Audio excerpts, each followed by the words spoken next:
Olá, pessoal. Hoje a gente vai conversar um pouco sobre como eu me sinto inadequada em determinados lugares. Principalmente se eles forem muito chiques, ou se tiverem pessoas muito importantes, assim. Como é estranho para mim, sabe? Estar nesse lugar e como eu me sinto estranha, sabe? E eu acredito que isso tenha muito a ver com a minha origem. Tem a ver pelo fato de eu ter crescido num ambiente de muita escassez, de muita pobreza, sem repertório, com aonde as minhas referências eram os meus pais, eram as pessoas da minha rua, que eram muito parecidas com os meus pais. Então, eu tenho um entendimento por que eu sinto essa resistência hoje. Eu levei um tempo para entender que eu estava agindo muito intuitivamente, porque se fosse se fosse o natural das coisas, assim, provavelmente era para eu ter tido a vida que meus pais tiveram. Mas desde muito nova, assim, eu já sentia que eu não estava no lugar certo, sabe? E aí, vamos lá. Eu já comentei em alguns vídeos que, principalmente quando eu falo da minha herança de escassez, sabe? Eu nasci num ambiente muito pobre, muito pobre. Eu lembro da gente morando em casinhas assim, tipo, quartinho e banheiro mesmo, sabe? Todo mundo junto. Não, a gente não tinha acesso às coisas assim, que normalmente eu via que outras crianças tinham, assim. Era tudo, era tudo muito limitado. Eu lembro de uma situação, uma vez, onde eu era muito novinha, gente, eu era muito novinha. Eu devia ter uns 4 ou 5 anos, porque eu lembro da casa que eu morava nessa época. Eu lembro que eu via minha mãe colocando água no leite. E eu achei que minha mãe estava maluca. Na minha cabeça, assim, eu não entendia que ela estava colocando água no leite para render, para dar para todo mundo, sabe? Eu só achei que aquilo para mim não fazia sentido. Isso entre outras situações, assim. Lembro que às vezes não tinha nada para comer, assim, a gente tinha só café da manhã, almoço e janta. Aí eu lembro no meio da tarde, a minha mãe, ela dava farinha com açúcar pra gente comer, pra ter uma coisinha pra comer, sabe? Era assim, nesse ambiente que eu cresci. E por mais que fosse natural pra mim, eu tinha já uma coisa ali de ser metida, sabe? Eu, eu não sei de onde veio isso, porque não eram meus pais que me ensinaram isso. Eu não sei de onde veio. Mas eu lembro de a gente saiu dessa casinha e foi para uma casinha que era só um quarto com banheiro, aí a gente foi para uma casa que era um conjugado, né? Quarto e sala. E aí eu lembro que isso também era num bairro muito humilde, a gente morava num prédiozinho de 8 apartamentos, a gente morava no segundo andar. Dali eu conseguia ver as luzes da Barra da Tijuca, que naquela época ainda tinha poucas construções, então, por mais que fosse muito distante, eu conseguia ver à noite as luzinhas acesas. Eu lembro que eu ficava da janela pensando que um dia eu moraria lá, sabe? E assim, apesar de todo o meu ambiente ele ser muito humilde, eu era ambiciosa desde muito cedo. Então eu estudava muito, eu lia muito. E o fato de eu estudar muito e ler muito, os professores, eles gostavam muito de mim, sabe? E eu lembro que eu sempre estudei em escola pública, né? Escola de bairro. E eu lembro de quando eu estava na oitava série do ensino fundamental, que eu não sei o que é hoje, eu acho que é o nono ano, né? Eu lembro de um professor meu, ele era professor de cursinho de escola técnica. E aí ele me chamou e perguntou se eu não queria fazer um curso preparatório para fazer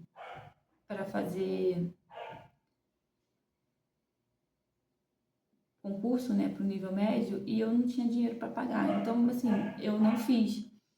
Mas eu estudei muito. Gente, eu estudei muito, assim. E aí eu consegui passar por uma escola técnica sem fazer curso, sem nada. Quando eu entrei na escola técnica, começou o meu contraste cultural. Porque eu comecei a estudar com pessoas que não eram ricos, né? Eu só era uma classe média boa, sabe? Mas eram assim, jovens, lá a partir dos seus 15 anos, que tinham um computador, já tinham acesso à internet, tinham celular, os pais tinham profissão, sabe? Eram pessoas que nas férias viajavam, final de semana ia para a região dos lagos, assim, já era um universo completamente diferente do meu. E aí eu comecei a andar com essa galera, porque eu comecei a namorar um menino e ele foi meu namorado por 10 anos, assim. E eles eram muito inteligentes. O pai dele era advogado, a mãe dele era portuguesa, sabe? Eles moravam numa casa muito legal, assim, era no mesmo bairro que eu morava, mas eles moravam numa casa muito legal. Então eu comecei a ter acesso a um repertório diferente do que eu costumava ouvir e as minhas referências de ambiente começaram a se expandir também, porque eu entrava no universo deles. Eles já tinham noção de inglês porque eles jogavam videogame. Naquela época, o videogame não vinha em português, né? Era em inglês. Então, eles foram aprendendo inglês por causa de videogame e tal. Eles ouviam rock e, graças a Deus, que eu namorei um roqueiro que me influenciou pro bem. Brincadeira. Mas eles ouviam rock em inglês, sabe? Então, assim, o meu mundo começou a se expandir ali naquele ambiente, comecei a andar com eles e tudo mais. E foi quando eu comecei a pensar sobre profissão, porque eu não tinha, por mais que eu fosse, sabe, uma ambição sem propósito, eu era ambiciosa, mas eu não tinha referências do que eu queria para minha vida, porque o meu mundo ele era muito limitado. Mas quando eu comecei a ter referências e minha mente se ampliou, se expandiu, eu comecei a pensar em profissão, eu tinha que pensar o que eu queria ser. Porque eles, desde o primeiro ano, eles já estavam ali se preparando, pensando, eles tinham muito claro o que eles queriam ser. O meu namorado, ele queria ser professor de geografia, por mais que a família não quisesse, e o meu cunhado, ele queria ser advogado, e ele foi advogado. Meu ex-cunhado e meu ex-namorado, enfim, né? Isso é quando eu era mais jovem. Eles já sabiam o que eles queriam, e eles estavam se preparando para aquilo. E eu lembro muito, assim, gente, minha situação financeira não mudou, tá? Eu continuei com muita dificuldade para tudo. Por exemplo, eles iam se inscrever escrever para fazer os vestibulares, eles iam e pagavam. Eu não tinha, eu precisava pedir isenção porque eu era pobre, e aí eu tinha que provar que eu era pobre, eu tinha que ir para filas gigantes provar que eu era pobre, que eu não podia pagar a inscrição para fazer o vestibular. Então eu lembro de situações assim do meu ex-namorado, né? Ele falando, olha, hoje é o último dia, não deixa de ir, me incentivando muito para poder fazer as coisas assim. E aí, enfim, eu passei para a UERJ, aos trancos e barrancos. Eu passei para a UERJ para fazer economia e foi tão difícil. Gente, ai meu Deus, foi muito difícil, foi muito difícil, foi muito difícil. Se, se o ensino técnico foi contrastante para mim, porque já eram pessoas completamente diferentes da realidade que eu vivia, na faculdade pública eu realmente comecei a lidar com pessoas que tinham muito dinheiro, sabe? Que tinham um capital cultural completamente diferente do meu. Eles estavam anos-luz na minha frente, assim, anos-luz. Eram pessoas que conheciam os lugares porque tinham ido, não porque viram numa revista de viagem, num guia, sabe, da biblioteca. Eram pessoas que falavam de assuntos que eu não fazia ideia do que era, porque o meu repertório era muito limitado. Foi muito contrastante. E o que aconteceu é que quando eu cheguei nesse ambiente, eu procurei os meus. Eu procurei a galera pobre, eu me colei na galera que tinha muita dificuldade nas matérias, de uma maneira de autoproteção, porque estar com pessoas com muito dinheiro, eu me sentia muito mal perto delas. E tem um agravante que os meus dentes, gente, eles eram horrorosos, horrorosos, assim. Quando eu era mais nova, eu chupava dedo. Então, eu já falava e parecia que eu não tinha os dentes da frente, porque eu chupava dedo. E além disso, meus pais, quando tinham, eu tô com 43, meus pais, aos 20 e poucos anos, eles já não tinham dentes. Eles já usavam dentadura. Então, na minha casa, quando a gente sentia dor de dente, quando a gente levava pro dentista, se tivesse que fazer algum tratamento que fosse mais caro do que extrair, eles extraíam. Eu muito novinha, eu lembro assim, eu muito novinha, eu já comecei a perder dente. Eu perdi muitos dentes, assim. E então, além de ser uma menina muito pobre, vindo de um lugar muito pobre, eu ainda tinha dentes horrorosos, então eu me sentia muito inadequada naqueles lugares. É, quando eu falo assim, hoje, me dá um aperto no peito, sabe? Pensar naquela versão de mim jogada no mundo assim, sem referências, sem repertórios e com os dentes horrorosos, assim. Ai, é triste falar sobre isso, acho que tá me dando até gatilho. Mas quando eu cheguei nesse ambiente, eu procurei os meus, sabe? Eu procurei a galera pobre, eu procurei a galera cotista, porque eu entrei no primeiro ano de cota da UERJ, né? Eu entrei por cota de escola pública. E aí eu passei, foi aquele primeiro ano, assim, de contraste cultural, contraste intelectual também. Porque muitas pessoas que passaram, era assim como eu, vinham de escola pública e eram bons alunos na escola pública. Eu era uma boa aluna na escola pública, mas ainda assim, eu acho que você ser o melhor aluno de uma escola pública não te equipara a ser um aluno nota C de uma escola particular, sabe? Você ainda está abaixo ali de alguma maneira, em termos intelectuais, para você concorrer para você fazer um vestibular. E aí foi isso. Eu cheguei nesse ambiente e tudo que eu fui, sempre que eu fui ampliando as minhas referências e meu repertório, eu me sentia inadequada, eu me sentia anos-luz de distância. A sensação que, por mais que eu me esforçasse, eu sempre estava um patamar atrás, um patamar atrás. As pessoas falavam de coisas que eu nunca tinha ouvido falar na vida, sabe? Era quase como você estar num país que tem uma língua desconhecida, porque batia no ouvido e meu ouvido não codificava para o cérebro. Aí eu falava, ok, mais alguma coisa para estudar. Eu tinha um caderninho de palavras que eu não conhecia, que quando alguém falava, eu fazia cara de paisagem, aí anotava e chegava em casa e eu estudava. Então, esse foi o meu ambiente, isso falando só de ensino, né? Ali até os meus 18 anos, 18, 19 anos. E aí foi quando eu entrei também para uma grande construtora,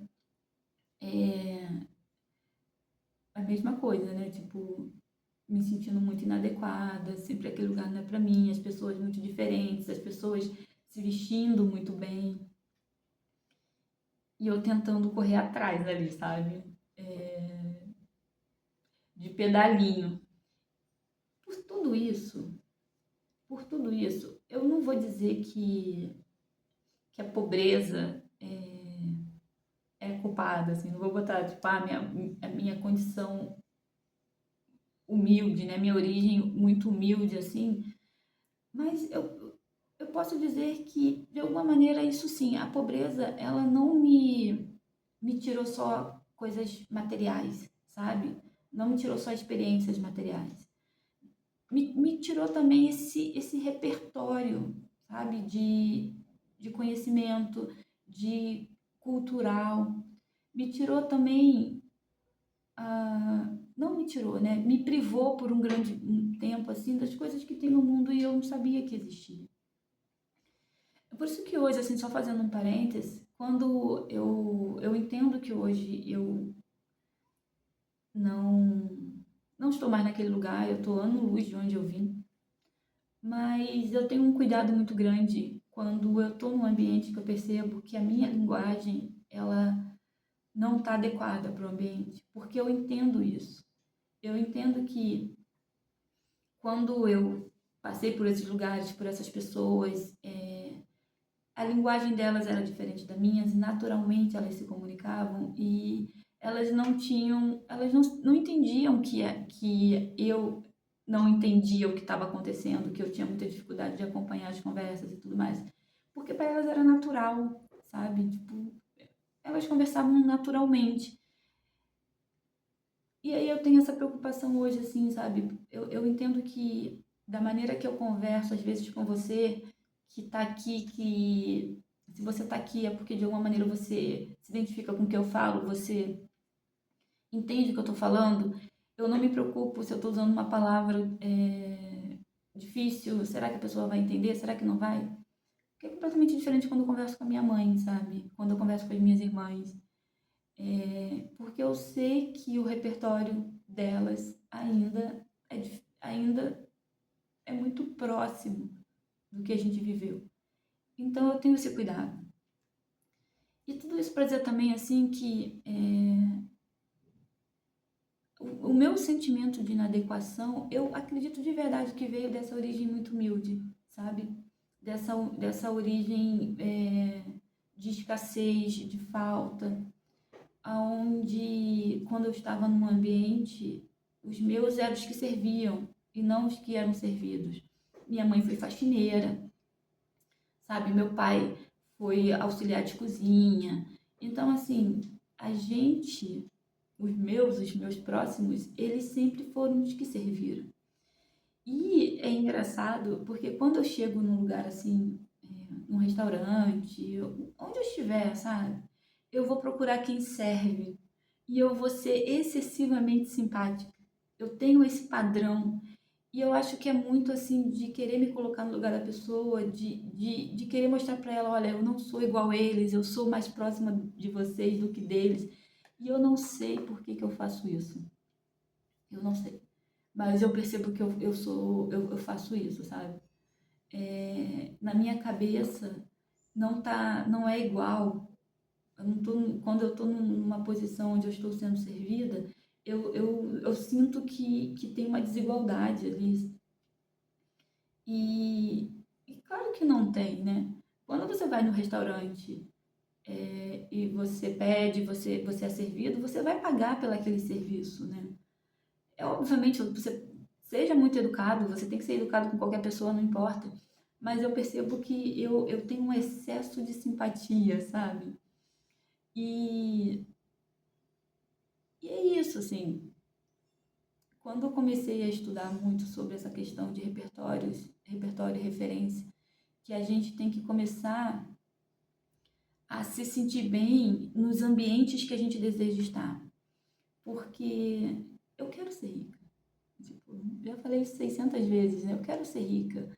Mas como é que eu vou ser rica se eu não me sinto bem num lugar chique, sabe? Aí eu lembro muito quando eu comecei a aprender sobre isso, né? Que eles falavam, marca com um corretor para você ver um apartamento que talvez você não... Você sabe que você não vai conseguir pagar agora, sabe? Ah, sei lá, você está procurando um apartamento de 300 mil? Vai, marca uma visita no apartamento de 1 milhão. Poxa, vai numa concessionária de carros importados, faz um test drive num carro de 1 milhão de reais, sabe? Numa Ferrari. Para você começar realmente ter contato com um mundo que você quer estar um dia. Porque, imagina, eu vejo muito reforma de apartamento, eu gosto muito desse tipo de vídeo, assim. Aí eu vi uma menina que ela comprou um apartamento em leilão, reformou e vai vender o apartamento por 3 milhões de reais. E eu falei, caramba, 3 milhões de reais. E assim, parece muito, muito distante, sabe? E hoje eu me forço a estar nesses lugares, sabe? Eu me forço a estar com pessoas que eu não me sinto confortável, que eu, em algum momento eu fico pensando, eu vou falar uma besteira, e essa pessoa vai ver que eu, que eu não sou daqui, que eu não pertenço a esse lugar. E, cara, é muito louco, né? Porque, no fundo, somos só pessoas. É, muitas pessoas, além de... É muito, uma vez eu vi um vídeo da Beta Boechat que eu achei muito interessante, que ela falava muito da questão do capital cultural, né? Que capital cultural não é só você saber, você ler, você estudar sobre um assunto. É você ter a vivência daquela experiência, daquele lugar, daquele assunto. Aí ela fala, por exemplo, assim, é uma pessoa que conhece uma obra específica de um artista muito famoso, não porque ela estudou, não porque ela foi no museu. Às vezes a pessoa ela nem curte isso, ela nem gosta de obra de arte nem nada, mas teve um jantar de amigos da família. Quando ela chegou, sei lá, o amigo do pai dela tinha aquele quadro lá de 3 milhões e ela viu, ela ouviu. Por mais que ela não tivesse interesse sobre aquele assunto, o capital cultural é muito sobre isso, sabe? É muito sobre você ter a vivência. E eu, apesar de ter vindo de uma origem muito humilde, eu tive muitas oportunidades assim. Eu já viajei para fora do país, eu já conheci muitos lugares. Eu fui aquela criança ambiciosa que eu não sei por que, de quem que eu herdei aquilo, eu não sei de quem, por que que eu era daquele jeito, porque ninguém na minha volta era. Que em algum lugar em mim eu queria muito estudar, eu queria muito aprender, eu queria muito sair de onde eu vim, sabe? Eu tinha muito certo em mim que aquele ambiente não era o meu ambiente. Só que o ambiente que eu quero ainda e que talvez eu ainda não tenha acessado é um ambiente onde eu não me sinto confortável. E aí, como é que faz? Eu vou, sabe? Eu vou ficar igual aqueles jogadores de futebol que não tem nada errado com isso também, não, sabe? Mas eu vejo assim, muitos jogadores de futebol que não larga a origem, sabe? Que tipo fica milionário, mas acha que não pode deixar os amigos de infância e tudo mais. Você não precisa deixar. Mas você não precisa acreditar que você deve algo a eles, porque você cresceu, porque você foi bem sucedido. E eu tenho essa consciência, gente, de que eu preciso vencer isso. Eu não acho só que seja síndrome de impostor, eu acho que é muito isso, assim, muito impacto ainda com as minhas origens de alguma maneira. E esse cansaço que dá, sabe? Um cansaço de você ter essa sensação que você tá para trás, assim, que... Mas eu também, se eu não estiver me comparando com ninguém, eu não tô para trás de ninguém, né? Eu acho que essa conversa me trouxe uns gatilhos antigos, assim, real. Mas era muito sobre isso que eu queria falar hoje, assim, sabe? Eu tô lutando para vencer, para vencer isso, assim. Eu me obrigo a ter experiências que talvez eu não conseguiria. Experiências que, assim, que hoje elas são uma vez ou outra, sabe? Tipo, ir num restaurante que eu gosto, pedir uma comida que eu queira, não a que eu possa pagar. De vez em quando eu me coloco nessas situações, assim, para eu romper, expandir ainda mais as minhas referências, para eu estar preparada e ser a pessoa que vai estar bem, independente com quem seja, sabe? Independente no lugar que for, assim, não vai se sentir inadequado. Mas é isso, eu acho que era sobre isso que eu queria falar com vocês hoje. Se você se identifica comigo, deixa uma mensagem aí para eu saber que tem alguém vendo esse vídeo. E até o próximo.